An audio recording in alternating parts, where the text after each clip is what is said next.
Oi, pessoal, vamos dar continuidade aí ao livro Petroladrões, do Ivo Patarra. Paramos no capítulo 8, página 72. Apelido expressivo, bocão. O sonho de obter independência financeira custou ao deputado a exemplar cassação. A cena de desrespeito chocou o Brasil. Em sessão de reabertura do Congresso Nacional em 3 de fevereiro de 2014, o presidente do Supremo Tribunal Federal, ministro Joaquim Barbosa, foi destratado pelo vice-presidente da Câmara dos Deputados, André Vargas, do PT do Paraná. Em vez de cumprimentar, mesmo que de forma protocolar, a mais alta autoridade do Poder Judiciário que se sentaria ao seu lado, André Vargas levantou o braço com o punho cerrado, o mesmo gesto provocador do ex-ministro da Casa Civil, José Dirceu, do PT de São Paulo, e do ex-presidente do PT, José Genuíno, de São Paulo, quando foram presos depois de condenados por envolvimento no escândalo do Mensalão. Joaquim Barbosa foi o relator do caso no STF. Não ficou nisto. No transcorrer da sessão, Joaquim Barbosa teve de se ausentar por alguns minutos. Representante do Poder Legislativo, na solenidade, André Vargas não perdeu a oportunidade. Tirou fotografia da cadeira vazia e a postou numa rede social com a pergunta: Joaquim sumiu? Aos repórteres, vendeu a ladainha da injustiça das condenações e, referindo-se ao gesto do punho cerrado, declarou que estamos bastante à vontade para cumprimentar do jeito que a gente achar que deve. Para melhor entender André Vargas, voltemos 3 anos. Integrante do Diretório Nacional do PT, secretário de Comunicação do partido, defendeu a volta do ex-tesoureiro Delúbio Soares à legenda, em coro com a nova posição de Lula. No auge do escândalo do Mensalão, o ex-presidente da República dizia que os correligionários erraram, e deveriam ser punidos. Delúbio Soares foi expulso do PT em 2005 e condenado pelo STF. Orientado por José Dirceu, Delúbio Soares indicava os nomes dos parlamentares da base aliada de Lula que seriam subornados com dinheiro do Mensalão, providenciado pelo empresário Marcos Valério de Souza. No momento em que o escândalo perdeu força nos jornais, Lula passou a afirmar que o Mensalão foi uma tentativa de golpe contra seu governo. Ambicioso, André Vargas planejava ser eleito presidente da Câmara em 2015. Agradava a Lula e defendia que em 2014 o candidato do partido a presidente da República tinha de ser ele e não Dilma Rousseff. Embalando o script, Vargas bradou, alto e bom som, que Delúbio Soares foi injustiçado, Como é que nós vamos dizer que ele não pode se filiar? Nenhum de nós tem condições moral ou políticas de dizer que ele não pode militar no PT, André Vargas sabia do que falava, novamente. Ele tem o direito de militar no PT. Outros companheiros que estão envolvidos naquele processo estão militando no partido, participando da direção. Ele quer se filiar ao partido, é só isso, Delúbio Soares voltou a fazer parte do PT em 2011. Durante a Lava Jato, a Polícia Federal flagrou a conversa entre o doleiro Alberto Youssef e o deputado André Vargas. Em 2 de janeiro de 2014, eles trocaram mensagens de texto. Youssef havia alugado um jato para Vargas viajar com 7 parentes e amigos. O doleiro desejou boas férias ao amigo, que voaria de Londrina, no Paraná, a João Pessoa, no Paraíba. Tudo certo para amanhã. Constrangido, André Vargas tentou explicar aos jornalistas que conhecia Youssef desde criança e que não pediu avião de graça. Assegurou ter feito a solicitação porque os voos comerciais estavam muito caros, mas garantiu, de qualquer modo, ter pago o combustível do Paraná a Paraíba. De Vargas, Não sei se o avião é dele, mas ele foi dono do hangar e eu perguntei se ele conhecia alguém com avião, E mais, novamente. O Alberto Youssef é empresário da minha cidade, dono do maior hotel da cidade. E os encontros, contatos e relação se deram dentro da legalidade, O líder do PT na Câmara dos Deputados, Vicentinho de São Paulo, um político próximo a Lula, apressou-se em manifestar solidariedade a André Vargas. Tenho respeito e confiança absoluta, A versão de Vargas durou 24 horas. Ele admitiria que voara de graça com a ressalva. Aceitou porque imaginou estar pegando uma carona. Conforme a nova explicação, assim que soube se tratar de um frete exclusivo, determinou a sua secretária, que pagasse R$20 mil para arcar com as despesas de combustível. A proposta de reembolso teria sido negada, mas só quando a história veio a público em 1º de abril de 2014, Vargas alegou ter tomado ciência de que não pagou a despesa. Culpa da secretária, certamente. Um voo em jato particular entre o Sul e o Nordeste, como realizado por André Vargas, custaria R$100 mil. Outros diálogos interceptados pela Polícia Federal ajudaram a desvendar o que estava por trás do mimo de Alberto Youssef a André Vargas. As conversas envolviam o secretário de Ciência, Tecnologia e Insumos Estratégicos do Ministério da Saúde, Carlos Gadelha, e o laboratório Labogin, que reuniria duas empresas coligadas, a Laborg Química Fina e a Biotecnologia e Indústria e Comércio de Medicamentos Laborg. A Polícia Federal já sabia que o Laborg tinha sido usado por Youssef para fazer remessas ilegais de 37 milhões de dólares ao exterior, simulando importações e exportações. Era uma espécie de laboratório lavanderia. Em mensagem do Vargas a Youssef, o deputado disse que ambos teriam ajuda. A reunião com Gadelha foi boa demais. A resposta de Youssef ao se referir à Agência Nacional de Vigilância Sanitária. Já estamos prontos para a Anvisa. Por meio de contatos políticos, ou seja, do trabalho de André Vargas, Alberto Youssef conseguiria financiamento de 31 milhões de reais no Ministério da Saúde para o Laborg. Quem confessou a mutreta foi o empresário Leonardo Meirelles. Estava preso e era considerado pela Polícia Federal testa de ferro do doleiro encarregado de responder pelo Laborg. Em dezembro de 2013, o Laborg assinou acordo para produzir remédios com o Ministério da Saúde. Ministro Alexandre Padilha, do PT de São Paulo, sabia do negócio. Com o caso nos jornais, rápido no gatilho desfez a transação, só que não permitiu o acesso da imprensa à documentação sobre o acordo. Alegou a existência de cláusulas de confidencialidade.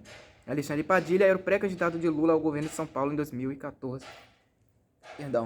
O termo de compromisso do Ministério da Saúde com o Laborg para uma PDP, Parceria de Desenvolvimento Produtivo, firmado em 11 de dezembro de 2013, teve testemunho de Alexandre Padilha.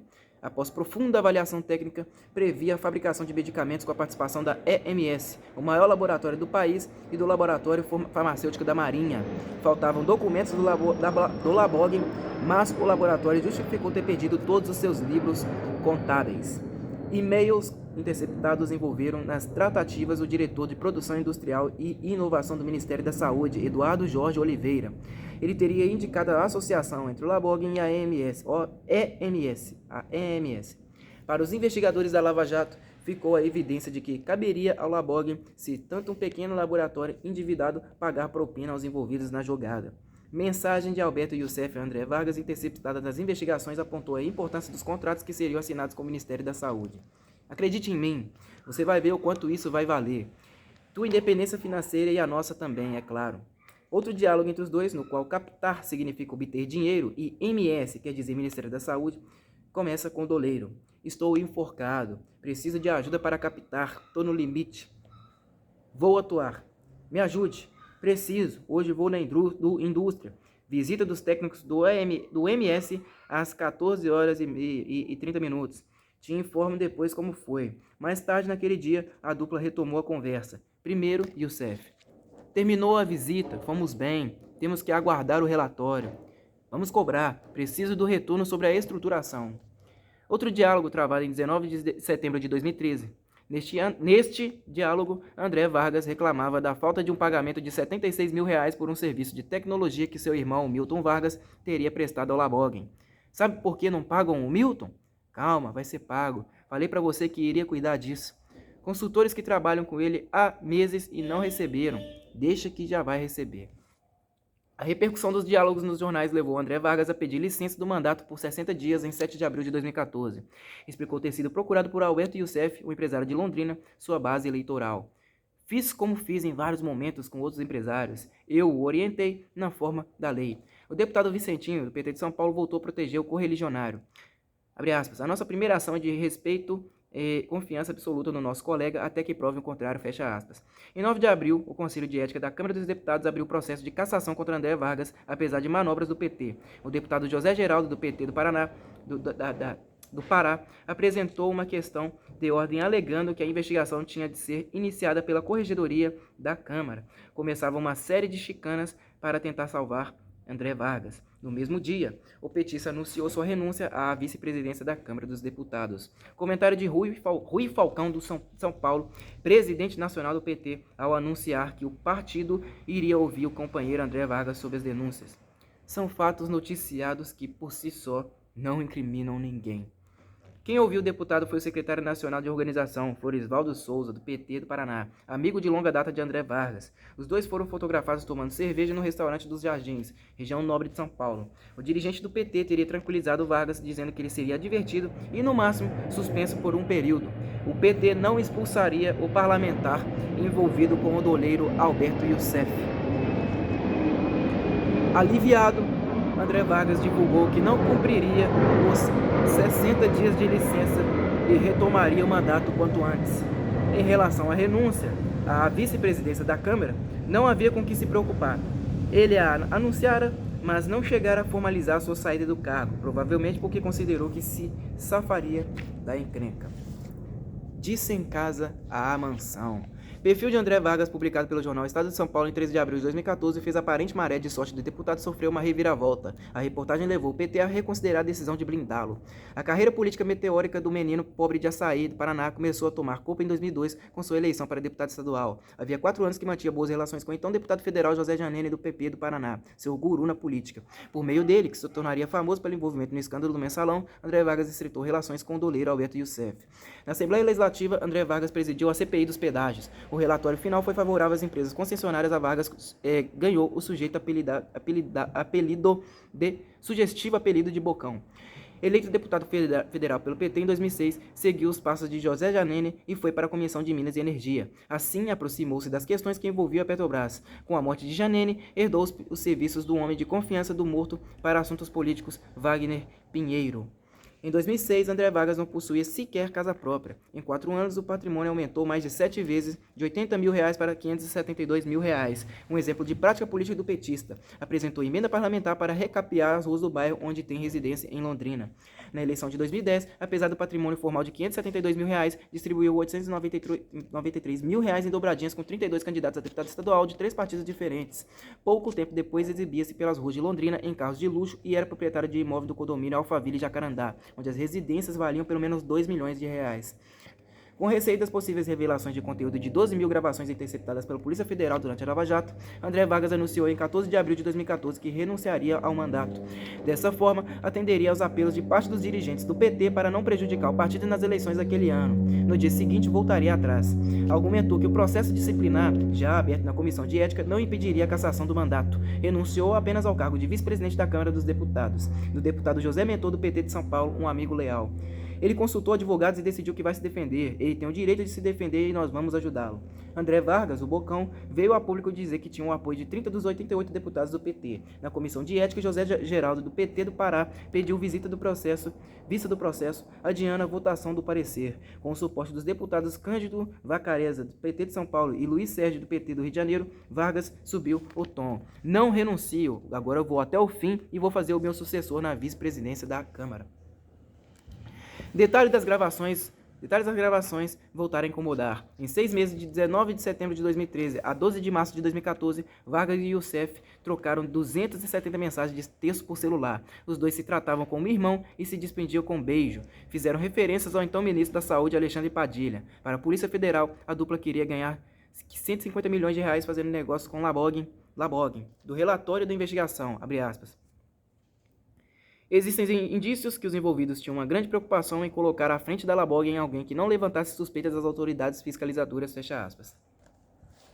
Nada melhor que um executivo indicado pelo próprio ministro da Saúde. Afinal, Marcos César Ferreira de Moura trabalhara alguns meses como coordenador de promoção e eventos do Ministério da Saúde em 2011. No ano anterior, prestara serviço da campanha política que elegeu Dilma Rousseff, presidente da República. Na mensagem de texto, Vargas informou Youssef sobre Marcos César Ferreira de Moura, 14 anos de militância do PT. Foi Padilha que indicou.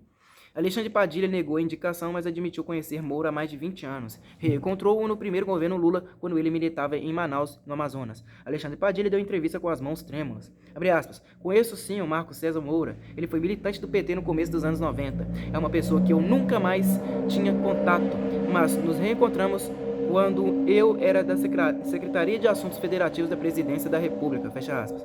Moura preferiu não se manifestar, pois de fato foi contratado pelo Labog para manter contatos institucionais com o Ministério da Saúde. As mensagens interceptadas pela Polícia Federal mencionaram ainda o deputado Vicente Cândido, do PT de São Paulo, e os empresários Pedro Paulo Leoni Ramos e ex-ministro presidente Fernando Collor de 1990 a 1992. Ele teria comprado participação no Labog por intermédio de algumas empresas. Também se referiam a João Procópio de Almeida Prado, que supostamente se reuniu com Vicente Cândido em São Bernardo do Campo, em São Paulo. Em 25 de setembro de 2013, Youssef chegou a Brasília acompanhado por Leoni Ramos. O doleiro escreveu ao deputado André Vargas, abre aspas, achei que você estivesse aqui na casa do Vacareza, fecha aspas. Reação do Cândido Vacareza sobre o encontro com Leoni Ramos após explicar que em Brasília residia no mesmo prédio de André Vargas, abre aspas. Eu não excluo a possibilidade de ter encontrado com ele na casa do André. Eu não me recordo de nenhuma vez que ele tenha passado na minha casa, fecha aspas. Cândido Vacareza conhecia Pedro Paulo Leoni Ramos, abre aspas. O Pedro Paulo eu conheci de muito tempo. Eu o conheci em São Paulo na casa de um amigo há uns 7, 8 anos. É um empresário da área de iluminação, se eu não me engano, fecha aspas. O deputado Vicente Cândido conheceu Youssef em Cuba a respeito dos negócios em São Bernardo do Campo, disse assim, abre aspas. É preciso ver com o Vargas do que se trata. Eu não me lembro, fecha aspas. Pressionado, André Vargas negou que Alexandre Padilha indicara Marcos César Ferreira de Moura para o Labogging.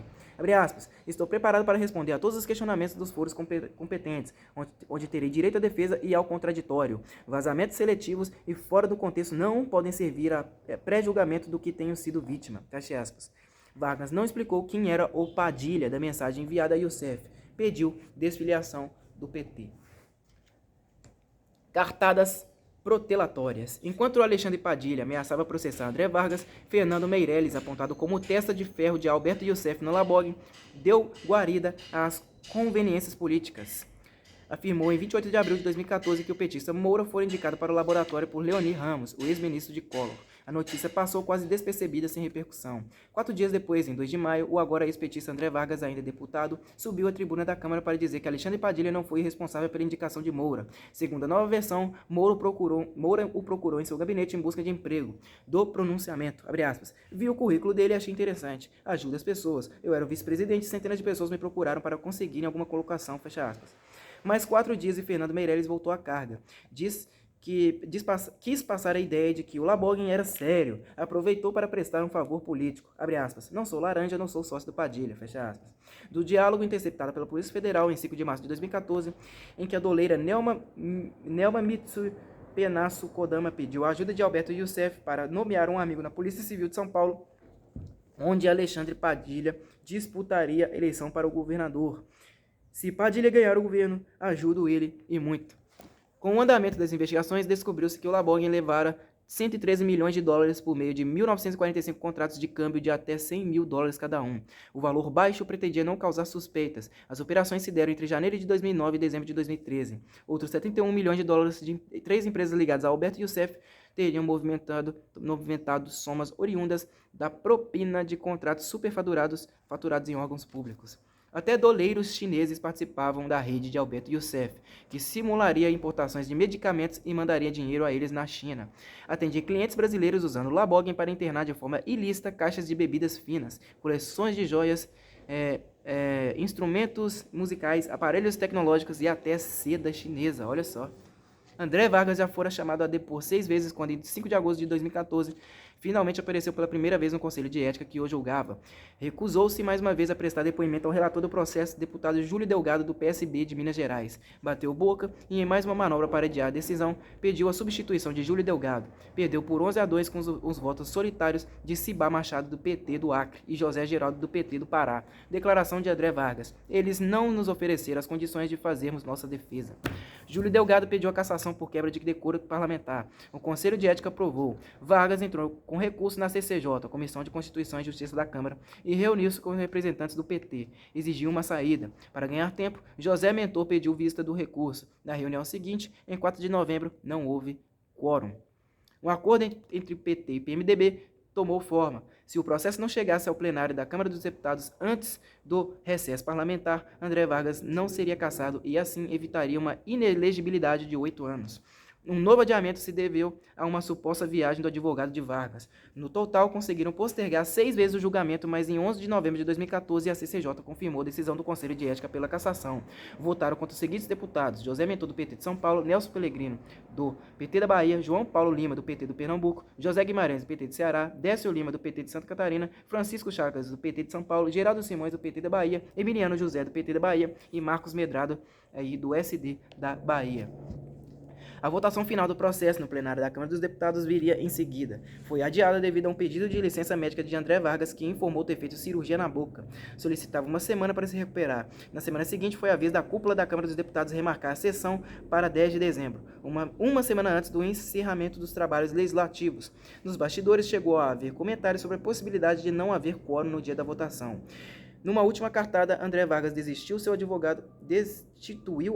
advogado, alegando que desejava fazer a própria defesa. Pediu tempo para isso, não deu certo. José Mentor ainda tentou encerrar a sessão por falta de quórum. Não deu certo. O voto era aberto e 359 deputados apoiaram a cassação. O PT havia orientado a bancada a votar pela perda do mandato. Dos 87 deputados do partido, 30 não registraram voto. Além deles, abstiveram-se Beto Faro, do PT do Pará, Dalva Figueiredo, do PT do Amapá e Cibá Machado, do PT do Acre. José Ayrton, do PT do Acre. Ponto. José Ayrton, do PT do Ceará, foi o único a votar contra a extinção do mandato. Inconformado, André Vargas se manifestou: na Lava Jato, eu sou um cisco. Postos rendosos. O soturno tesoureiro responsável por recolher propina bilionárias. Capítulo 9. Como convém ao tesoureiro de partido político no Brasil, João Vacari Neto era discreto e reservado. Quase não falava em público, preferindo se manifestar quando necessário por notas emitidas pela assessoria do Partido dos Trabalhadores. Evitava deixar rastros no papel, conversas só na memória. Se precisasse mesmo escrever, rabiscava garranchos que mais pareciam códigos em páginas avulsas e as escondia nos bolsos. Outra característica de Vacari era portar sempre uma mochila preta. Consta que serviria para o caso de receber contribuições em dinheiro. Em 2003, sem qualquer alarde, o então presidente Lula, amigo de João Vacari Neto, nomeou-o para o Conselho de Administração de Itaipu. O trabalho: participar de 6 reuniões anuais em troca de R$21 mil mensais. A Polícia Federal chegou a investigá-lo em 2006 por suspeita de envolvimento numa trama engendrada pela campanha do então senador Aloísio Mercadante, do PT de São Paulo, ao governo de São Paulo. A compra de um conjunto de documentos para prejudicar adversários políticos. Outro metido na armação era o presidente do PT, Ricardo Bezoini, do São Paulo, político próximo a Vacari. Na época, coordenador da campanha de reeleição de Lula, afastado para abafar o episódio, voltaria em seguida a ocupar a mesma posição de presidente do PT. Ricardo Bezoini e João Vacari Neto livraram-se da encrenca que ficou conhecida como escândalo do dossiê. A ligação entre os dois vinha de tempos. Ambos foram lideranças no influente Sindicato dos Bancários em São Paulo e dirigiram a Bancup, Cooperativa Habitacional dos Bancários de São Paulo, Bancup, criada em 1996. Ricardo Bezoini era do establishment do PT, ministro 5 vezes no período dos governos Lula e Dilma. Mandou na Previdência Social, no Trabalho e Emprego, nas Relações Institucionais, em Comunicações e na Secretaria de Governo. João Vacari Neto tornou-se presidente da Bancup, entidade fundada pelo amigo Ricardo Bezoini em 2004. Obviamente não deixou a sinecura em Itaipu. 3 anos depois, o Ministério Público de São Paulo abriu um inquérito criminal para investigar prejuízos de 100 milhões de reais causados pela entidade. De 53 empreendimentos habitacionais lançados pela cooperativa, 19 nem havia saído do papel. Cerca de 3 mil compradores de imóveis foram ao desespero depois de quitar os imóveis cujas construções sequer tinham começado. Também era suspeito de destacar na boca do caixa 31 milhões de reais em cheques da Bancup. Saques anônimos não revelam o destino do dinheiro. No total, o rombo foi calculado em 68 milhões de reais. Apesar de investigado pelos crimes de lavagem de dinheiro, formação de quadrilha, estelionato e apropriação indébita pelo que fez no comando da Bancup, o PT decidiu nomear João Vacari Neto como tesoureiro nacional do partido em 2010. Lula apoiou, claro, sem desligar o da boquinha em Itaipu. Em 5 anos, o tesoureiro mostraria a que veio, angariando mais de 600 milhões de reais em contribuições oficiais para o PT. 3 anos após assumir o comando da Bancup, em 2004, João Vacari Neto enfrentava dezenas de decisões judiciais contestando sua administração. De acordo com o promotor José Carlos Blatt, 10 milhões de reais da Bancup morreram nas mãos de 4 dirigentes da cooperativa que, coincidentemente, eram os proprietários da Germany Construtora. A empresa, que só teria um único cliente, a Bancup, foi denunciada por movimentação ilegal de 50 milhões de reais. Conforme o MP de São Paulo, a empreiteira emitia notas superfaturadas em 20% para a Bancup.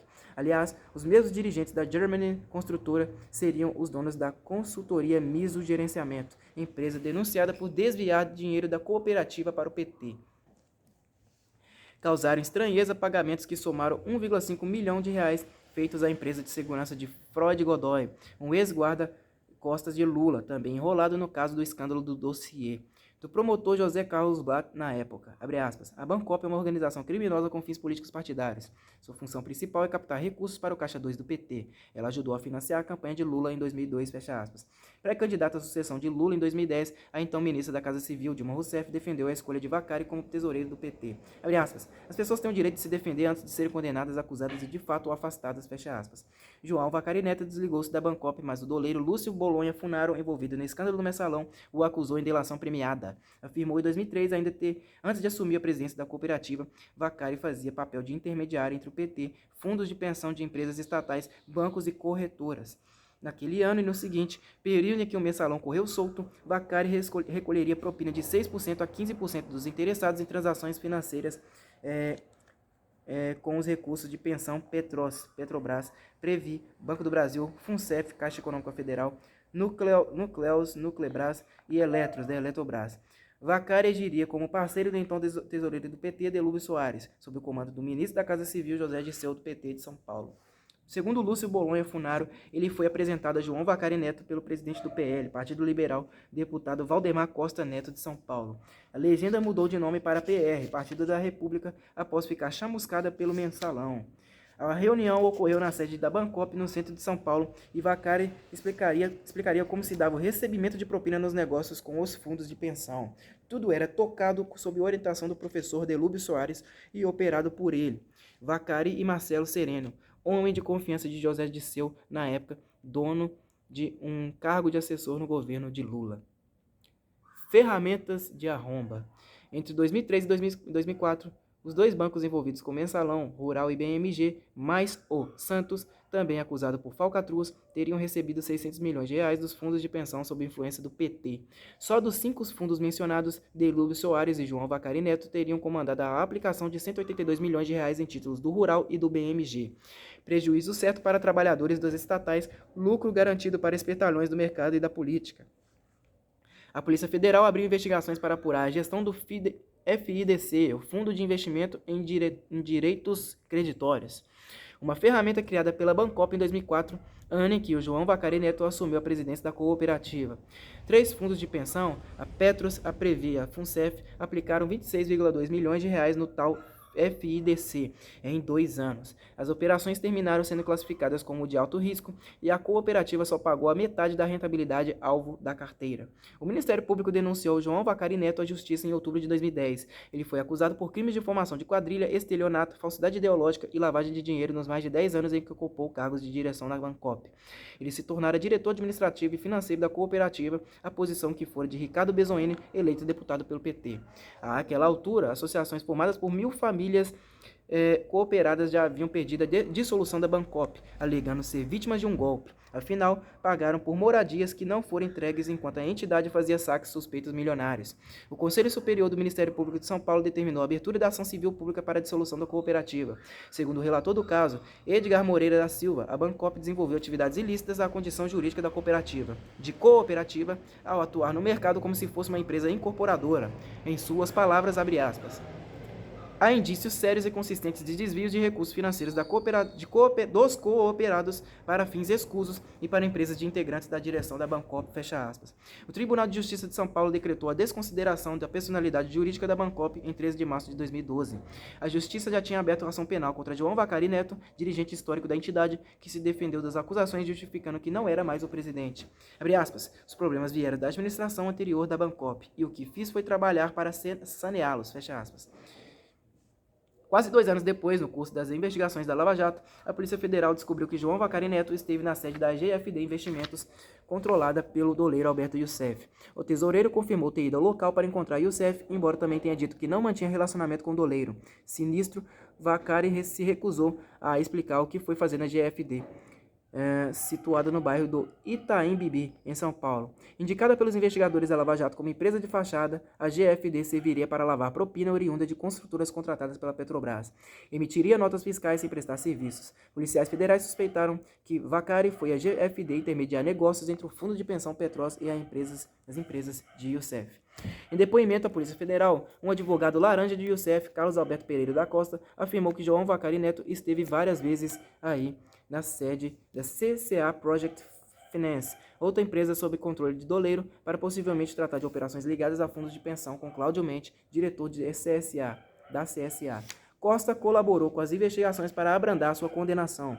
Por meio da assessoria do PT, Vaccari informou ser amigo pessoal de Cláudio Mendes e que o visitou eventualmente. Segundo Costa, dirigentes do Petros receberam propina de R$500 mil para fazer investimentos de R$13 milhões do fundo de pensão intermediados pela CSA.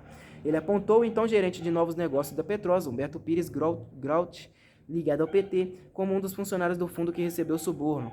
Cláudio Mendes, o amigo de Vaccari, também teria posto a mão em comissões. Em seu depoimento, Costa afirmou que a GFD assinou contratos fraudulentos com as empresas Mendes Júnior, Sanco e Engevix, contratadas pela Petrobras. Os contratos serviam para dar cara legal a subornos que era a contrapartida para contratações da petroleira. Em setembro de 2014, a Polícia Federal abriu investigações sobre aplicações de R$73 milhões feitas pelos fundos de pensão Petros e Postales dos funcionários dos Correios por meio do Trend Bank, empresa que administrava fundos de investimento. Quase todo o dinheiro se perdeu. Os investigadores enxergaram as mãos de Alberto Youssef e de João Vaccari Neto no negócio. O elo entre eles teria sido Enivaldo Quadrado, outro sobrevivente do escândalo do Mensalão. Conforme e-mails interceptados, Pedro Torres, executivo da Trend Bank, queria um contrato no Petros. Enivaldo Quadrado marcou uma reunião com Vaccari. O dinheiro captado, relataram os federais, foi aplicado em papéis podres de empresas ligadas a Alberto Youssef.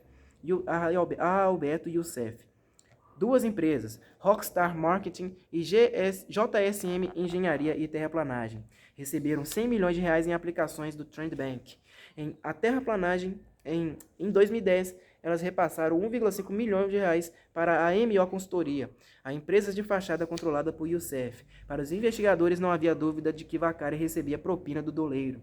Paulo Roberto Costa, o Paulinho, ex-diretor da Petrobras, que fez acordo de delação premiado, também apontou João Vaccari Neto como beneficiário de dinheiro desviado de contratos com a Petrobras. A ligação era diretamente com ele.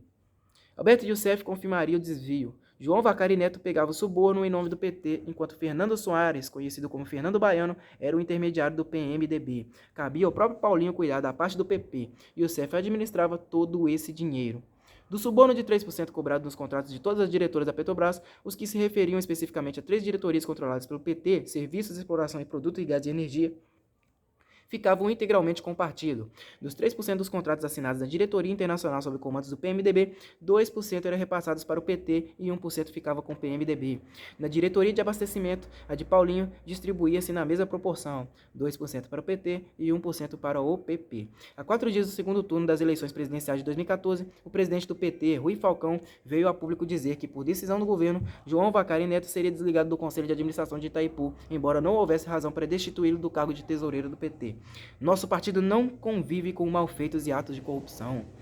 Dilma Rousseff foi reeleita. Logo veio à tona a interceptação de mensagens eletrônicas, segundo a qual a empreiteira OAS mandou entregar R$110 mil a Marice Correia Lima, cunhada de João Vaccari Neto. O Money Delivery, como foi chamado, chegou ao apartamento dela no bairro da Bela Vista, em São Paulo, em dezembro de 2013. Uma determinação de Youssef. O doleiro também teria entregue outros R$244 mil à cunhada de Vaccari. Marice Correia Lima prestou esclarecimentos à Polícia Federal. Filiada ao PT, ex-coordenadora administrativa do partido e funcionária da CUT, Central Única dos Trabalhadores, braço sindical do PT, já em 2015, orientada pelo então tesoureiro Delúbio Soares, ela carregou R$1 milhão em dinheiro vivo de Caixa 2 para a sede da Coteminas, em Minas Gerais. A empresa pertenceu ao ex-presidente da República, José Alencar, do PL. Em reunião do PT em Fortaleza de Ceará, Vaccari foi aplaudido 2 vezes. Nunca fiz nada de errado. Para Rui Falcão, não havia nada concreto contra o tesoureiro. Nosso papel é defendê-lo. Ex-gerente da Petrobras, o Pedro Barusco, depôs em regime de delação premiada à Lava Jato. Relatou ter feito uma troca de propinas com João Vaccari Neto e estava com dificuldade de receber um crédito da empreiteira Shahin Engenharia, uma companhia que atuava na área de projeto de petróleo, e gás, e manteria bom relacionamento com Vaccari. A propina era um acerto ligado às obras de ampliação do CEMPES, Centro de Pesquisa da Petrobras, no Rio de Janeiro. Vaccari ficou de solucionar o caso. Em compensação, Pedro Barusco tratou de receber outra propina, esta devida a Vaccari por conta de outra empresa com atuação no ramo do óleo e do gás e contratos na área do pré-sal. Da mesma forma, ela não tinha honrado a sua parte. Pedro Barusco era um homem-bomba. Subordinado ao diretor de serviços, Renato Duque confessou ter dividido propina de mais de 70 contratos firmados entre 2005 e 2010 durante o governo Lula. Renato Duque foi indicado para o cargo pelo então ministro José Dirceu. Antes de 2014 terminar, devido às confissões de Pedro Barusco, a opinião pública tomou conhecimento de que Renato Duque ficava com 60% da propina. Ele, Barusco, embolsava os outros 40%. Para se livrar de condenação, o ex-gerente concordou em devolver 97 milhões de dólares que mantinha no exterior, mais 6 milhões de reais, guardados no Brasil. Uma fortuna. Pedro Barusco explicou o funcionamento do sistema. Abre aspas. O pagamento de propina não era uma exigência, mas algo endêmico e institucionalizado na Petrobras, fecha aspas. O ano de 2015 prometia ser difícil para João Vaccari Neto. Capítulo 10. Mapas do Butim. Executivos em delações premiadas detalham ricos escaninhos da corrupção. Depois das delações premiadas do ex-diretor da Petrobras, Paulo Roberto Costa, o Paulinho, e de Alberto Youssef, o doleiro que o ajudou a operar o esquema de corrupção na petroleira, o empresário Júlio Camargo, um executivo da empresa Toyo Setal Empreendimentos, dona de contratos da ordem de 5 bilhões de reais com a estatal, também decidiu contar o que sabia sobre o pagamento de propina e o cartel de fornecedores que fraudaram a maior empresa nacional. Júlio Camargo tentava reduzir uma provável condenação da justiça. O acordo foi fechado na semana anterior ao segundo turno das eleições de 2014. O pleito reconduziu Dilma Rousseff à presidência da República, mas a informação sobre a nova delação premiada só chegou à opinião pública após a vitória da candidata do Partido dos Trabalhadores. Júlio Camargo ficara na mira dos investigadores da Lava Jato depois de identificado num documento apreendido na casa de Paulo Roberto Costa, o Paulinho. Aparecia como possível contribuinte de financiamento em campanhas eleitorais. Paulinho anotara após o nome de Júlio Camargo. Abre aspas. Começa a ajudar a partir de março. Fecha aspas. A campanha que recebeu mais recursos do Executivo foi a de Lindeberg Farias, do PT do Rio de Janeiro, candidata a senador pelo Rio de Janeiro em 2010. Foram 200 mil reais. Ele se elegeu. Importante registrar aqui que é balela o negócio de dinheiro para a campanha eleitoral. Não obstante o fato de serem altos os custos das eleições, as tais contribuições acabam embolsadas por políticos e servem em grande parte para enriquecê-los. A delação premiada de Júlio Camargo provocou pânico entre as empresas fornecedoras da Petrobras. O executivo relatou que controlava 3 outras empresas, a Piemonte, Treviso e Alguri, usadas para repassar propina a empresas de fachada do doleiro Alberto Youssef.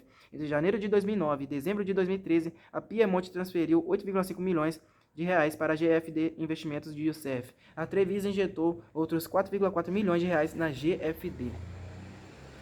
Entrou em pânico também o PT. Júlio Camargo explicou que Renato Duque, diretor de serviço da Petrobras entre 2013 e 2012, indicado pelo então ministro da Casa Civil José Dirceu, do PT de São Paulo, fazia parte do esquema e era encarregado de receber propina de fornecedoras da petroleira. Renato Duque manteria relação de amizade com o tesoureiro do PT, João Vaccari Neto, e fora um dos responsáveis por obras bilionárias e sob suspeição no Complexo Petroquímico do Rio de Janeiro. Ali a previsão de gastos de 8,4 bilhões de dólares pulou para 47,7 bilhões de dólares. Vamos a Toyo Setal Empreendimentos. Ligada à multinacional Toyo Engineering do Japão, fora contratada pela Petrobras para construir a unidade de hidrogênio de Itaboraí, no Rio de Janeiro, no valor de 1,1 bilhão de reais, e a fábrica de produção da amônia para fertilizantes em Uberaba, em Minas Gerais, no valor de 2,1 bilhões de reais. Esta obra é da Diretoria de Gás e Energia da Petrobras, sob influência do PT. Mas a EBR, a Estaleiros do Brasil, instalada no Rio Grande do Sul, com contrato de 1,8 bilhão de reais para produzir módulos da plataforma de petróleo P-74 destinada à exploração do pré-sal. Para demonstrar sua boa vontade com as autoridades, Júlio Camargo aceitou pagar multa de 40 milhões de reais por seu envolvimento com o Petrolão. Para isso, leiloou o cavalo de raça de um luxuoso aras de sua propriedade em Bagé, no Rio Grande do Sul, onde costumava viajar nos fins de semana com parentes e amigos em 2 aviões. Júlio Camargo doou 6,7 milhões de reais a 13 partidos políticos entre 2006 e 2014. O PT recebeu a maior parte dos 2,6 milhões de reais. Foram beneficiados os senadores Marta Suplicy, de São Paulo, Lindeberg Farias, de Rio de Janeiro, Delcídio Amaral, do Mato Grosso do Sul, e o deputado Adriano Diogo, de São Paulo. Segundo Diogo, ele receberia 100 mil reais de Marta Suplicy para dividir com a deputada Luísa Erundina, do PSB de São Paulo. O dinheiro, segundo ele, ficou todo na campanha de Luísa Erundina. O Partido da República recebeu 2,5 milhões de reais, quase totalmente despejado na campanha de José Roberto Arruda ao governo do Distrito Federal. Lembrete, Arruda foi forçado a deixar o mesmo governo do Distrito Federal no ruidoso escândalo mensalão do DEM, Democratas. O PMDB pôs as mãos em 475 mil reais, o PSDB em 162 mil reais, o PPS em 113 mil reais e o PV em 26 mil reais. As doações legais a partidos registrados na Justiça Eleitoral ficaram sob suspeita após as investigações da Lava Jato. Conforme os procuradores, a origem dos recursos era suborno de fornecedores da Petrobras e as doações oficiais serviam para lavar e esquentar propina. Júlio Camargo confessou que, além das contribuições eleitorais, as gratificações também eram entregues em dinheiro vivo no Brasil ou depositadas no exterior. Curso de escárnio. Na esteira de Júlio Camargo, um segundo executivo da Toyo Settle, Augusto Ribeiro de Mendonça Neto, fez acordo para colaborar com a Justiça. Dono da Tipuana Participações, da qual saíram depósitos de 7,3 milhões de reais para contas controladas por Alberto Youssef, ele pertencia ao Conselho Administrativo da EBR, Estaleiros do Brasil. Augusto Ribeiro de Mendonça Neto informou que simulava o aluguel de máquinas de terraplanagem com notas emitidas por um certo Adir Assad e denunciou a existência de uma espécie de clube formada por empreiteiras. Elas constituíram um cartel para fraudar contratos da Petrobras. O executivo aceitou pagar multa de 10 milhões de reais pelos desvios que provocou. Hora de voltar a Renato Duque. Além da influência na obra do complexo petroquímico no Rio de Janeiro, citada acima, também se suspeitava que o ex-diretor da Petrobras, conforme o juiz Sérgio Moro, recebia propina de contratos em 3 refinarias, a Repave, Henrique Lage, em São Paulo, a Repar, presidente Getúlio Vargas, no Paraná, e a Replan, em Paulínia, em São Paulo. Além delas, comissões indevidas dos gasodutos Urucu, Manaus e Cabiúnas. Engenheiro mediano, Renato Duque enriqueceu nos governos Lula e Dilma Rousseff. Júlio Camargo e Augusto Ribeiro de Mendonça Neto disseram a investigadores que repassaram 150 milhões de reais a ele e a seu principal assessor, Pedro Barusco, em operações de suborno por contratos da Petrobras. Na sede brasileira da Toyo Settle, localizada em São Paulo, a propina em dinheiro vivo era entregue a emissários de Renato Duque. Os homens eram conhecidos como Tigrão, Melancia e Eucalipto. Em sua delação, Júlio Camargo apontou o dedo para Fernando Soares, o Fernando Baiano. De acordo com Júlio Camargo, o operador do PMDB recebeu comissões de 40 milhões de dólares para intermediar 2 contratos de fornecimento de sondas de perfuração da Samsung junto ao ex-diretor internacional da Petrobras, Nestor Severo, Fernando Baiano. Fernando Baiano mantinha compromisso de confiança com ele. Nestor Severo tentou se manter no anonimato, após doar 3 apartamentos localizados na valiosa zona sul do Rio de Janeiro para filhos e netos. Com medo de perder os imóveis, transformou em bem de família, uma casa de alto padrão situada em Itaipava, no Rio de Janeiro, na região serrana. Tornaram-se públicos ainda os caminhos tortuosos que fez para justificar a compra de um apartamento de 7,5 milhões de reais, duplex de 300 metros quadrados com piscina, onde viveu por 5 anos em Ipanema, no Rio de Janeiro. Para camuflar a posse e forjar uma aparência legal, abriu offshore no Uruguai, usou laranja no Brasil e criou sede fantasma no litoral fluminense. No fim, alugou da offshore o apartamento, simulando não ser o dono do imóvel. Para informação do leitor, Nestor Severo não saiu da Petrobras em consequência da desastrada compra da refinaria de Pasadena, nos Estados Unidos, nem pela corrupção desenfreada. A sua substituição por Jorge Luiz Zelada foi um arranjo pouco transparente envolvendo o PMDB. Para compensá-lo, ganhou o cargo de diretor financeiro e de serviço da BR Distribuidora, subsidiária da Petrobras. Prova disso é o elogio que ganhou do Conselho de Administração, presidido na época pelo então ministro da Casa Civil, Dilma Rousseff. O documento registrou que Severo prestou relevantes serviços, ressaltando sua competência técnica e o elevado grau de profissionalismo e dedicação demonstrados no exercício do cargo. Quanto a Fernando Baiano, imprescindível para obter contratos na diretoria internacional de Nestor Severo, ele manteria conta bancária no BCP, Geneve, na Suíça, em nome da Offshore Halley, e receberia propina por meio de uma conta de Júlio Camargo no banco Winterbotham, no Uruguai. Na Suíça, Júlio Camargo usou conta do Credit Suisse com o nome sugestivo de Pelego. Lá depositava dinheiro de contratos de consultoria fraudulentos firmados pelas empresas Piemonte, Treviso e Alguri, com consórcios e outras companhias contratadas pela Petrobras. A mesma conta na Suíça movimentou dinheiro de Renato Duque, Pedro Barusco, Paulo Roberto Costa e Alberto Youssef. Propinas a Fernando Baiano também teriam sido pagas por meio das empresas Técnicas, Engenharia e Consultoria e Hawk Eyes Administração de Bens, registradas em nome dele. Outra conta, a Vigela, foi aberta por Júlio Camargo na Suíça para receber dinheiro de suborno. Fernando Baiano seria o beneficiário. Havia ainda mais uma, no Merrill Lynch, de Nova York, para operacionalizar pagamentos de Alberto Youssef a Fernando Baiano. Renato Duque receberia propina em nome de offshore drenos em conta do Banco Kramer, na Suíça. Para conseguir o direcionamento de uma obra de 1 bilhão de reais na refinaria Henrique Lage, em São José dos Campos, de São Paulo, Júlio Camargo disse que pagou 6 milhões de reais a Renato Duque e Pedro Barusco. Até aquele momento, a Suíça já bloqueara 20 milhões de dólares em nome de Barusco. Em outra obra, na refinaria Getúlio Vargas, em Araucária, no Paraná, a dupla exigiu 12 milhões de reais. Conforme Augusto Ribeiro de Mendonça Neto, porém, o valor da propina foi bem maior. O clube despendeu de 50 milhões de reais a 60 milhões de reais entre 2008 e 2011, para ser autorizado a comandar obras no valor de 2,4 bilhões de reais na Getúlio Vargas. Pagar as somas por meio de doações oficiais, malas de dinheiro vivo e depósitos em contas no exterior. Já no caso dos gasodutos Urucu-Manaus e de Cabiúnas, a propina alcançaria 5 milhões de reais. Bem-vindos ao cartel. Com base nos depoimentos dos dois executivos da Toyo Setal, mais as duas delações de Paulinho e de Youssef, a Lava Jato deflagrou em 14 de novembro de 2014 operações para prender Renato Duque e os executivos de algumas das maiores empreiteiras do país. Dia histórico. Foram para a cadeia, entre outros, Ricardo Pessoa, presidente da UTC, apontado como coordenador do clube, Gerson Almada, vice-presidente da Engevix, Sérgio Mendes, vice-presidente da Mendes Júnior, Ildefonso Colares Filho, presidente da Queiroz Galvão, Ayrton Fonseca, diretor de engenharia da Queiroz Galvão, e Eduardo Leite, vice-presidente da Camargo Correia. Fernando Baiano tratou de fugir.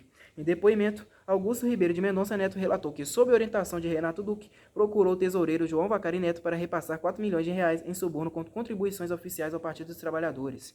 Do dinheiro injetado no PT entre 2008 e 2011, a Justiça Eleitoral registrou que 2 milhões de reais tiveram como procedência a SOG Óleo e Gás, CETEC Tecnologia e PEN Engenharia, todos do grupo Toyo Setal. Esse dinheiro entrou nos cofres do PT em 2010, ano em que Dilma Rousseff foi eleita presidente da República pela primeira vez. A propina do Renato Duque equivalia-se a 1,3% do valor de cada contrato fechado com a Petrobras. Em troca, o então diretor providenciava para que apenas empresas indicadas pelo clube fossem contratadas pela petroleira. Conforme a delação premiada dos dois executivos da Toyo Setal, o cartel se formou no fim dos anos 90, final da era FHC, que foi de 95 a 2002, e se fortaleceu a partir de 2003, início dos governos Lula. O clube se reunia, discutia as diversas obras oferecidas pela Petrobras e definia, segundo os interesses de cada empresa, as prioridades de cada uma. Acertadas entre si, encaminhava a solução para Renato Duque. Seguindo o script, o diretor de serviço da Petrobras as convidava a disputar os certames. Combinadas entre si, as escolhidas para perder apresentavam preços mais altos. Nas próximas contratações ganhariam. Assim se dava o rodízio que invariavelmente impunha preços elevados para a empresa estatal. Fernando Baiano foi preso, mas Renato Duque, graças à decisão do ministro Teori Savasky do STF, saiu em 3 de dezembro de 2014. O ex-presidente Lula criticou a imprensa por divulgar que contribuições oficiais a campanhas eleitorais do PT receberam dinheiro de propina. Argumentou que as informações eram sigilosas. Sabia dos desgastes que as notícias representavam para o governo e temia que reforçassem a tese do impeachment de Dilma Rousseff. Questionado, Lula dissimulou. Estou pensando em conversar sobre isso qualquer dia desses, para colocar algumas verdades no lugar. Do jurista Hélio Bicudo, em março de 2015. Sob a liderança de Lula, o caldo de cultura do PT passou a ser o rouba, mas faz. No caso do Mensalão, muitos foram pegos, mas justamente o grande beneficiário da corrupção, Lula, ficou de fora. Ele sabe manipular as coisas, tem carisma. Os governos não deveriam existir para enriquecer as pessoas. Infelizmente, Lula fez do PT um partido tradicional no pior dos sentidos. De orgulho a pesadelo nacional. Em 17 de julho de 2005, o então presidente Lula deu uma entrevista que ficou famosa. Ele falou em Paris, na França. As revelações sobre o submundo do esquema do Mensalão haviam chegado ao auge. Pela primeira vez admitiu irregularidades e disse que o PT tem de explicar à sociedade brasileira que erros cometeu. Lula assegurou, no entanto, não é por causa do erro de um dirigente ou de outro que você pode dizer que o PT está envolvido em corrupção. Lula optou por outra estratégia pouco tempo depois. Negou o mensalão e pôs a culpa na imprensa golpista. O PT passou a defender uma tal de regulação da mídia, com o objetivo de mantê-la sob controle. Os desdobramentos do Petrolão mostrariam mais uma vez a importância da liberdade de expressão e da livre atuação dos jornalistas. No dia seguinte, aquele 17 de julho de 2005, o Brasil tomou conhecimento de que a Petrobras perdera seu presidente, o então ex-senador José Eduardo Dutra, do PT de Sergipe, nomeado por Lula. Em seu lugar, assumiria outro petista, José Sérgio Gabrielli, ligado ao governador da Bahia na época, Jacques Wagner, do PT. José Sérgio Gabrielli estava desde o início do governo Lula na Petrobras, ocupando o cargo de diretor de finanças. A justificativa para o afastamento de José Eduardo Dutra não foi transparente. O governo alegou que ele disputaria mais uma vez uma vaga no Senado, mas as eleições estavam distantes 15 meses e a obrigação de se desincompatibilizar só se dava 6 meses antes do pleito. História mal contada. José Eduardo Dutra sofria problemas de saúde? Ou Lula decidiu trocá-lo para evitar que o aliado ficasse chamuscado em algum malfeito que estouraria na Petrobras? As urnas derrotaram José Eduardo Dutra em 2006, mas no ano seguinte ele voltou a ocupar cargo público importante. Em seu segundo mandato, Lula escolheu-o para ser o presidente da BR Distribuidora, importante subsidiária da Petrobras. Dali só saiu para ser presidente do PT em 2009. Em 2011, cedeu o lugar a Rui Falcão, do SP, de São Paulo. Desta vez, sim, por problemas de saúde. Recuperada foi novamente para altos cargos na Petrobras, inclusive nos 2 governos da presidente Dilma Rousseff. Quem se chamuscou foi José Sérgio Gabrielli. Em setembro de 2009, o Tribunal de Contas da União elaborou um relatório de fiscalização que apontou irregularidades em várias obras da Petrobras. Identificou sobrepreços na refinaria Abreu e Lima, em Pernambuco, e na refinaria Presidente Getúlio Vargas, no Paraná. Houve outros excessivos nas construções dos gasodutos Urucu-Manaus e Cacimbas-Catu. Os preços altos também chamaram a atenção dos técnicos do TCU no caso das obras das plataformas de petróleo P-52 no campo Roncador, P-53 no campo Marlim Leste e P-56, cujo destino era Bahia de Campos, RJ. Por fim, o TCU citou a refinaria Duque de Caxias, no Rio de Janeiro, sob suspeição. A Polícia Federal investigou a EIT, empresa industrial técnica, por pagamentos irregulares ao grupo de Fernando Sarney, filho do então presidente do Senado, José Sarney, do PMDB do Amapá. Sarney e o filho manteriam ligações com Silas Rondô, ex-ministro de Minas e Energia de Lula, afastado do cargo após ser citado em casos de corrupção. Mas Silas Rondô ficou no Conselho de Administração da Petrobras, presidido na época por Dilma Rousseff, de onde faria negócios beneficiando Sarney, o filho. Durante o governo Lula, a gestão de José Sérgio Gabrielli foi marcada por várias denúncias de uso do dinheiro da Petrobras em contratos suspeitos com organizações não governamentais, firmados com a justificativa de modernizar a gestão pública, aumentar a competitividade, preparar mão de obra especializada e até de patrocinar a festa de São João na Bahia. Igual estranheza causaram convênios firmados com a Fundação José Sarney e a contratação de produtoras de eventos e de empresas que se supôs pagas irregulamentos ou contratos que geraram desembolsos picados talvez para passarem despercebidos. Senadores criaram uma CPI da Petrobras em 2009. Deu em nada, claro. O governo agiu para neutralizar quaisquer iniciativas que pudessem causar problemas e, na prática, deu as caras na investigação. Tranquilo, o presidente Lula manifestou-se sobre os trabalhos da CPI.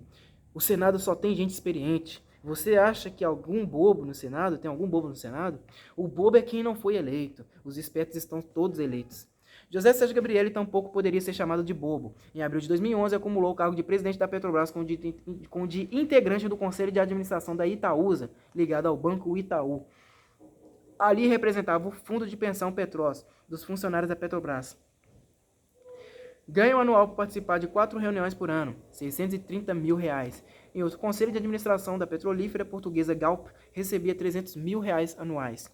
Em meados de 2011, José Sérgio Gabrielli já estava em pré-campanha para o governo da Bahia, com o apoio do governador Jacques Wagner do PT. Não perdia tempo para alavancar seu nome. Só naquele ano a Petrobras patrocinaria festas de São João em 142 cidades baianas. Devido a divergências com a presidente Dilma Rousseff, porém, seus planos incluíam disputar a prefeitura de Salvador da Bahia. Para isso, Gabrielli conduziu bem o jogo dentro do PT, enaltecia José Dirceu, réu do Supremo Tribunal Federal no caso do Mensalão. É uma pessoa extremamente importante na articulação da relação do PT com outros partidos. Foi uma pessoa muito importante na eleição do presidente Lula. Foi presidente do partido por muitos anos. Então ele é uma pessoa de uma liderança incontestável. José Sérgio Gabrielli foi recebido com festa em Salvador. A estratégia era assumir a Secretaria de Planejamento de Jacques Wagner e pavimentar o caminho político. Uma barreira intransponível o Petrolão o frustraria. Mosca no mel. Durante os quase 7 anos em que comandou a Petrobras, como vimos, José Sérgio Gabrielli cedeu a presidência da estatal em 24 ocasiões ao então diretor de abastecimento, Paulo Roberto Costa. Era prerrogativa do presidente escolher substituto em suas ausências. Ao todo, Paulinho, protagonista do Petrolão, ficou 95 dias na posição de presidente da Petrobras, indicado por José Sérgio Gabrielli. Em depoimento à Justiça, em 15 de setembro de 2014, Gabrielli tratou de se eximir da responsabilidade pela nomeação de Paulinho da Petrobras. O presidente da Petrobras é comunicado as razões e motivações são problemas internos do governo. O processo de indicação é exclusivo do Conselho de Administração, geralmente decidido no âmbito do sócio majoritário, que é o governo, fecha aspas. José Sérgio Gabrielli pôs no colo de Lula a responsabilidade pela escolha de Paulinho, devidamente referendada pelo Conselho de Administração, composto por nomes definidos pelo governo e, na época, presidido por Dilma Rousseff. Gabrielli não negou a partidarização da Petrobras, nem que Paulinho fosse uma indicação do então deputado José Janene, do PP do Paraná. Abre aspas, a existência de influência política ou não ocorre no âmbito do governo, não no âmbito da Petrobras. Eu não tive nenhum contato com o Janene, fecha aspas. Presidente da Petrobras, durante o maior escândalo da corrupção de todos os tempos no Brasil, José Sérgio Gabrielli retraiu-se na Bahia. Passou boa parte de 2014 recluso, evitou aparecer em eventos públicos. O sucessor de Jacques Wagner, Rui Costa, do PT da Bahia, não ia querer em seu governo alguém que contaminasse a administração. Gabrielli foi para casa. Obviamente não desprezou os cargos de conselheiro na Itaúsa e na Galp, pelos quais recebia quase R$1 milhão por ano. O principal projeto de José Sérgio Gabrielli, no período em que foi secretário de Planejamento da Bahia, morreria no papel. Uma ponte de 2,2 km de extensão e outros suculentos R$7 bilhões de custo que ligaria Salvador à ilha de Itaparica, passando sobre a Baía de Todos os Santos. Se fosse erguida, seria a segunda maior ponte do Brasil, menor apenas que a Rio-Niterói. Tocariam as obras das construtoras Odebrecht, OAS e Camargo Correia, todas investigadas pela Lava Jato por desvios bilionários no escândalo do Petrolão. Dilma Rousseff decidiu nomear a amiga Maria das Graças Foster, a então diretora de Gás e Energia da Petrobras, como a nova presidente da estatal. Ela chegara a ser cotada para o poderoso Ministério da Casa Civil, mas o cargo parou nas mãos de Antônio Palocci, do PT de São Paulo, até que ele caiu em desgraça por ter de explicar como enriqueceu prestando consultorias. Aliados de José Sérgio Gabrielli usaram a influência política para mantê-lo no cargo, o que forçou Dilma Rousseff a trabalhar um ano, como ela mesma admitiria, para conseguir entronizar Maria das Graças Foster na presidência da Petrobras. A relação das duas era tão próxima que jantavam juntas quase todas as vezes em que Dilma Rousseff ia ao Rio de Janeiro. Filiada ao PT, Graça Foster tatuou 2 estrelas vermelhas no antebraço. Dilma Rousseff deu de ombros para o fato de A.C. Foster, de Colin Vaughan Foster, marido da amiga, ter assinado 42 contratos com a Petrobras, 20 sem licitação. Fornecia componentes eletrônicos para a estatal. A parceria da C. Foster com a petroleira estreitou-se em 2007, ano em que a Graça Foster assumiu a diretoria de Gás e Energia da Petrobras. A ascensão de Graça Foster deu-se a partir de 2003, quando Dilma Rousseff assumiu o Ministério de Minas e Energia do governo Lula e a indicou para ser secretária executiva de Petróleo e Gás do Ministério de Minas e Energia e depois a levou para dirigir a Petroquisa e a BR Distribuidora.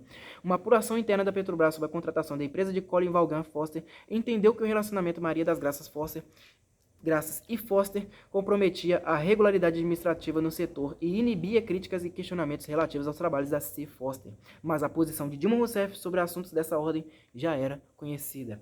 Em 2010, durante a campanha eleitoral para a presidência da República, Dilma Rousseff teve de se pronunciar sobre a contratação pela Petrobras da Capacitar, empresa de eventos da qual era sócio ibanês César Castel, empresário próximo de Dilma. Enquanto ministra de Minas e Energia, Dilma Rousseff criou em 2004 a EPE, a Empresa de Pesquisa Energética, com a finalidade de subsidiar o planejamento do setor energético, e nomeou ibanês César Castel seu diretor. A notícia sobre os contratos da Petrobras com a empresa de Castel foi publicada pelo jornal O Globo. Dilma Rousseff criticou. Para ela, o fato de uma pessoa ter uma empresa e participar de algum órgão do governo não é crime nem nunca foi.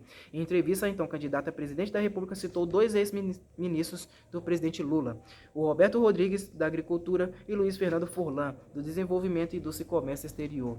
Aquela matéria é ridícula. Eu quero saber se em algum momento nós questionamos os empresários que foram ministros do governo por ter empresa. Que eu saiba, não. Os 2 mais recentes, Roberto Rodrigues e Luiz Fernando, tinham empresa e eram ministros. Todos os governos que eu saiba, tiveram empresários. O problema não é ministro, marido de presidente da Petrobras ou executivo federal ser dono de empresa, senhora Dilma Rousseff. A questão é o conflito de interesse que acontece sim quando essas mesmas empresas fazem contratos e passam a ser fornecedoras do governo federal. Maria das Graças Forster tornou-se presidente da Petrobras em 13 de fevereiro de 2012. Com a Lava Jato ficaram na berlinda o ex-presidente José Sérgio Gabrielli e os diretores Paulo Roberto Costa, Renato Duque e Nestor Severo, todos nomeados do governo Lula. A única suspeição relacionada a Graça Forster, além dos negócios do marido com a Petrobras, como já assinalamos, foi o fato de ter se desfeito de imóveis do Rio de Janeiro transferindo-os para os filhos, provavelmente com medo de ter de pagar pela compra desastrosa da refinaria de Pasadena nos Estados Unidos. Casa que verga cai. A primeira saia justa para Graça Forster deu-se em 11 de abril de 2014. Munidos com mandado de busca e apreensão, um delegado de polícia e 3 agentes chegaram à antessala da presidente da Petrobras no Rio. Buscavam um contrato de 443 milhões de reais firmado entre a estatal e as empresas Ecoglobal Ambiental Comércios e Serviços, sediada em Macaé, no Rio de Janeiro, e sua filial Ecoglobal Overseas, com sede nos Estados Unidos. Graça Forster não quis entregar os documentos. Um enrosco durou 6 horas até Graça Forster entender que seria pior se os federais usassem a prerrogativa de vasculhar as salas da petroleira. Melhor passar a papelada adiante. Os investigadores da Lava Jato procuraram entender o que estava por trás de um negócio da dupla formada pelo ex-diretor Paulo Roberto Costa e o doleiro Alberto Youssef. Eles pretendiam comprar o equivalente a 75% da Ecoglobal por 18 milhões de reais, assim que a empresa fechasse o tal contrato de 443 milhões de reais com a Petrobras.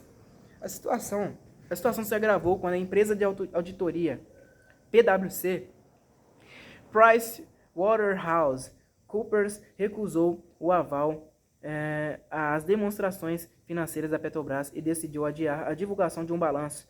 Entre os motivos alegados estava o suposto envolvimento de Sérgio Machado, presidente da Transpetro, uma subsidiária da estatal, com corrupção. A PwC alegou que faltava confiabilidade às informações prestadas pela companhia. Sérgio Machado era homem de confiança do senador Renan Calheiros, do PMDB de Alagoas, presidente do Congresso e aliado do governo federal. Não seria fácil removê-lo da Transpetro. Sérgio Machado até concordou em sair, mas em licença. Ele a renovaria algumas vezes até não haver mais condições políticas de permanecer no cargo. Em 17 de novembro de 2014, a Petrobras anunciou que iria à justiça cobrar de dirigentes e funcionários os prejuízos pelo superfaturamento em obras da empresa. Foi o mesmo que declarar guerra a Lula.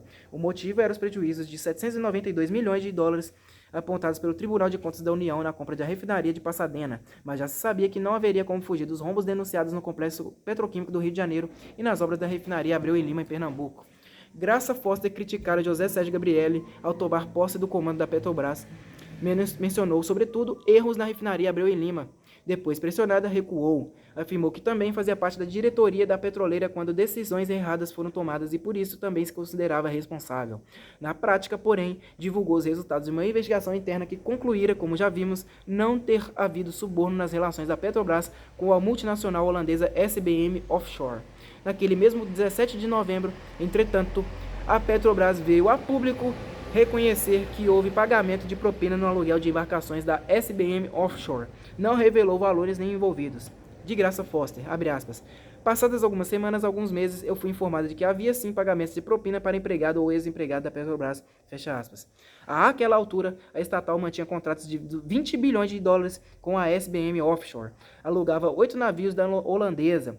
Causou estranheza a Petrobras decidir não reabrir a investigação interna. A parceria não seria suspensa. Ações da Petrobras despencaram. A crise assumiu contornos dramáticos quando o banco Morgan Stanley dos Estados Unidos estimou em até 21 bilhões de reais as perdas da Petrobras com os desvios ocorridos na empresa.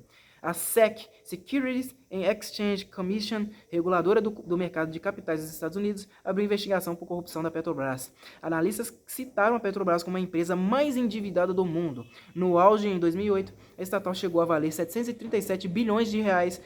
6 anos depois, em 2014, havia perdido 610 bilhões de reais e era avaliada em apenas 127 bilhões de reais. Como exemplo da crise, as dívidas trabalhistas em Ipojuca, no Pernambuco, onde se dava a construção da refinaria Abreu e Lima, já alcançava 126 milhões de reais. Em Macaé, no Rio de Janeiro, a capital do petróleo que viveu o sonho da riqueza do pré-sal, a onda de demissões era avassaladora. Milhares de empregados de fornecedores ficaram sem trabalho. A Sete Brasil, criada pela Petrobras para construir e alugar sondas de exploração do pré-sal, enfrentava situação dramática. Ninguém sabe o que aconteceria com contratos da ordem de 25 bilhões de dólares firmados entre a Sete Brasil e a Petrobras.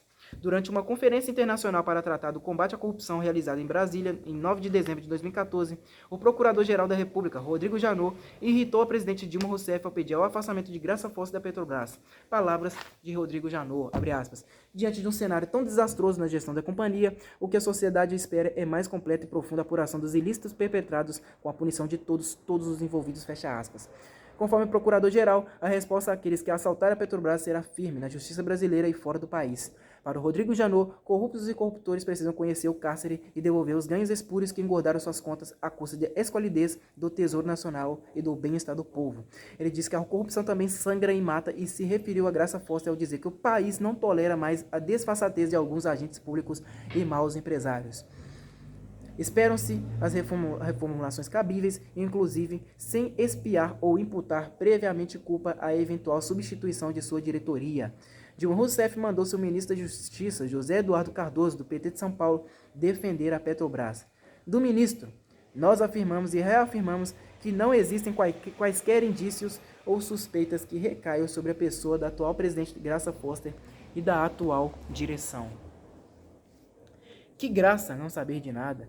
Difícil acreditar em José Eduardo Cardoso. Fazia parte da diretoria da Petrobras, por exemplo, José Eduardo Dutra, o ex-presidente do PT, que presidiu a estatal no início do governo Lula, em 2003, passou pela presidência da BR Distribuidora e, nos estertores da gestão Graça Foster, assumiu a diretoria de serviços, cargo em que foi acomodado num rearranjo após a saída dos diretores Renato Duque e Paulo Roberto Costa, o Paulinho. Como admitir que José Eduardo Dutra estava por fora de tudo que se passaram na Petrobras durante 12 anos? Vamos a José Antônio Figueiredo. Mesmo que não seja o misterioso Figueiredo mencionado no caso de propina paga pela holandesa SBM Offshore, sabia-se de sua proximidade com Pedro Barusco, o braço direito de Renato Duque, que aceitou devolver 97 milhões de dólares desviados da Petrobras. José Antônio Figueiredo também era ligado a Renato Duque, devidamente preso no decorrer das investigações. Antes de se tornar diretor de engenharia, aliás, Figueiredo era agente executivo da exploração e produção. Mantinha contato direto com Duque e Barusco. José Carlos Cossenza, por sua vez, sucessor de Paulo Roberto Costa na diretoria de abastecimento, era o principal auxiliar de Paulinho antes de galgar ao cargo. Indicado para o cargo por Paulinho, chegou a ser mencionado como beneficiário de propina do Petrolão. Caso interessante é o do diretor de Gás e Energia, José Alcides Santoro, que respondia diretamente a Graça Foster quando ela era diretora e ele, o agente executivo. Santoro teria recomendado o pagamento de uma série de aditivos em obras de termoelétricas e gasodutos para construtoras envolvidas no Petrolão. Importante ressaltar que José Alcides Santoro assinou o pagamento de 434 milhões de dólares em contrato de importação de gás da Bolívia, o que atendia às conveniências de Lula e à reivindicação do presidente daquele país, Evo Morales. O desembolso desse dinheiro extra foi questionado pelo TCU. Diretor de Exploração e Produção, José Formigli, foi o responsável pelo veredito de que não havia indícios de pagamentos de comissões ilegais pela holandesa SBM Offshore, como se propalava. Por fim, o diretor de Finanças, Almir Barbassa,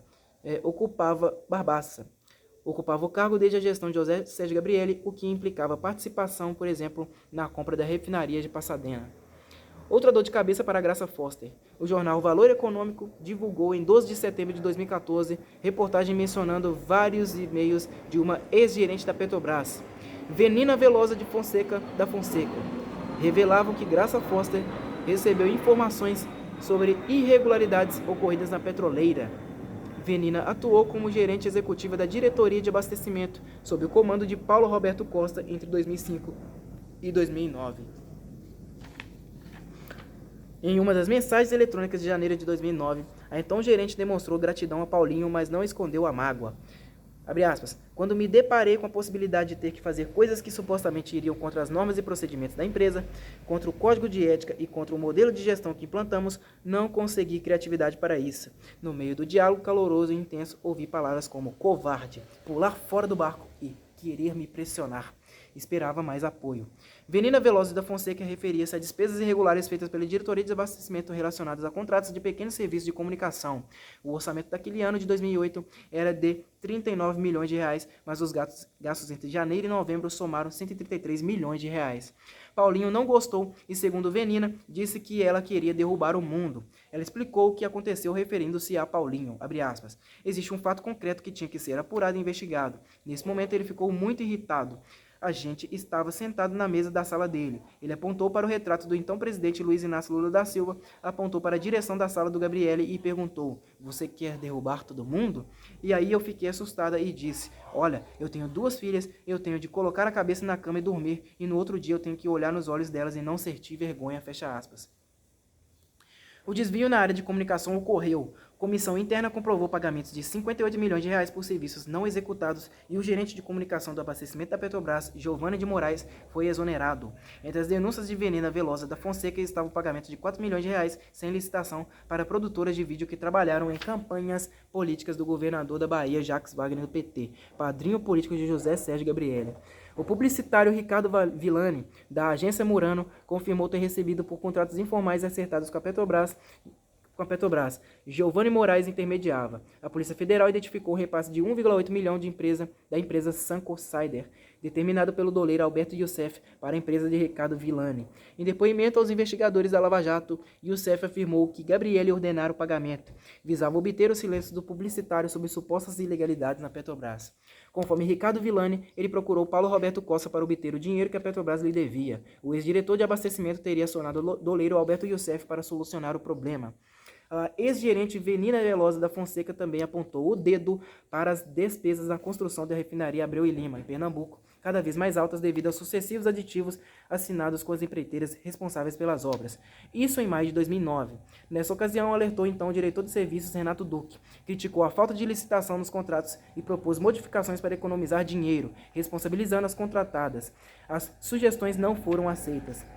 E-mails a Graça Foster foram enviados por Venina Velosa da Fonseca em abril de 2009. E-mails a Graça Foster foram enviados por Venina Velosa da Fonseca em abril de 2009, agosto e outubro de 2011, e em fevereiro de 2012, período em que Graça Foster era diretora de Gás e Energia, e em 2014, quando já presidia a Petrobras. Desde fevereiro de 2010, contudo, Venina estava em uma unidade de Petrobras em Singapura, do outro lado do mundo, para onde fora despachada. Paulinho teria comemorado a transferência dela. No e-mail de outubro de 2011, Venina da Fonseca escreveu a Graça Foster. Abre aspas, técnicos brigavam por formas novas de contratação, processos novos de monitoramento das obras, melhorias no contratos, e o que acontecia era o esquartejamento do projeto e licitações sem aparente eficiência. Tarde demais para entrar em detalhe, fecha aspas. Reação de Graça Foster 3 anos depois ao ser questionada pelo e-mail, abre aspas. Ela fala em esquartejamento de projeto, não sei o que é, licitação ineficiente, também não sei, fecha aspas. Graça Foster não tomou providências para saber o que era. Conforme explicou, pediu ao Paulinho para conversar com a funcionária. De Singapura, Venina Velosa da Fonseca fez outra denúncia, a de que havia perdas financeiras de até 15% em operações da Petrobras na comercialização de combustível para navios. Propôs aos substitutos de Paulinho na diretoria de abastecimento, José Carlos Cossenza, criar o setor de controle dos escritórios fora do Brasil. Não obteve resposta. Com escândalo nos jornais, a Petrobras informou que instaurou a auditoria, fez ajustes, aplicou penas e definiu um novo padrão para o setor. Ou seja, Venina tinha razão. Em 19 de novembro de 2014, ela foi afastada da empresa sob a alegação de que participara das irregularidades que aumentaram os custos da refinaria Abreu e Lima. No dia seguinte, Venina da Fonseca escreveu a Graça Foster, abre aspas, fui ameaçada e assediada. Até arma na minha cabeça e ameaça às minhas filhas eu tive, fecha aspas. Graça Foster, que recebeu 1,9 milhão em investimentos em 2013, decidiu conceder entrevista em 22 de dezembro de 2014. Admitiu ter se encontrado algumas poucas vezes com Venina Velosa da Fonseca. Criticou-a por não ser explícita nas denúncias e tentou desmoralizá-la, dizendo que em Singapura o salário da ex-gerente poderia chegar até a 167 mil reais por mês, o que somaria 2,1 milhões de reais por ano. Venenosa, a presidente da Petrobras tratou de associar Venina a Paulinho. Eu via o prestígio que ela tinha com Paulo. Quando ele virou diretor 3 dias depois, Venina já era assistente do Paulo.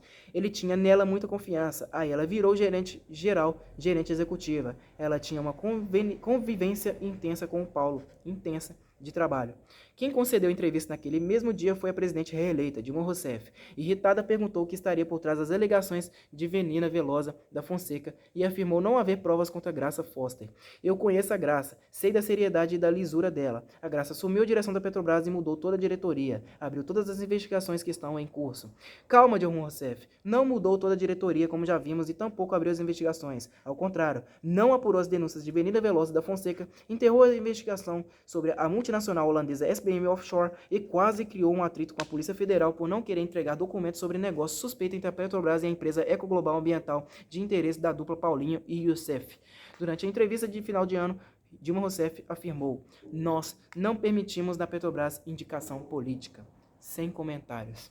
Bom, pessoal, vou dar uma pausa por aí, tá? Parei então no capítulo 12. O próximo capítulo que eu vou ler vai ser o capítulo 12, chamado O Pratão da Refinaria Abreu e Lima. Paulo Roberto Costa e Youssef fizeram acordos com a justiça para evitar longas cadeias. Esse aí vai ser então o próximo capítulo, beleza? É isso aí, pessoal. Eu espero que vocês tenham gostado deste vídeo aí. No próximo vídeo eu dou continuidade à leitura. Muito obrigado e até a próxima.